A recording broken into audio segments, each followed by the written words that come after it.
How do they work?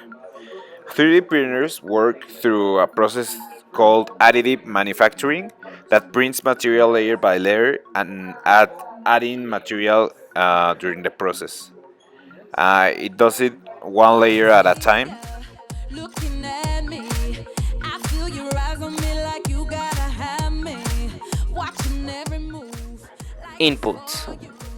Inputs work in the 3D printer as a file that takes the coordinates in X and Y. You came by me a drink, thinking I'ma fall for your flirt. Output.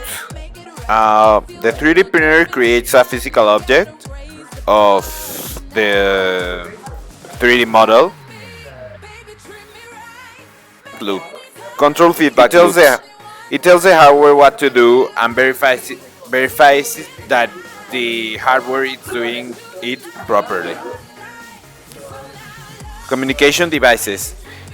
They are buttons and displays that allow the user to interact with the 3D printer. Main algorithms.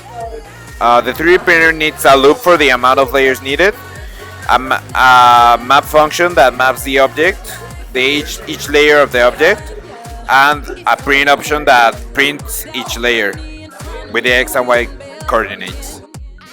The ethical impact of the 3D printers help wide in a variety of people, from teachers to doctors, and it helps save lives and improve the overall quality of life of all the people. These examples are like 3D printers models of legs or 3D printers models of new pieces so the people can develop movements of their hands or their legs.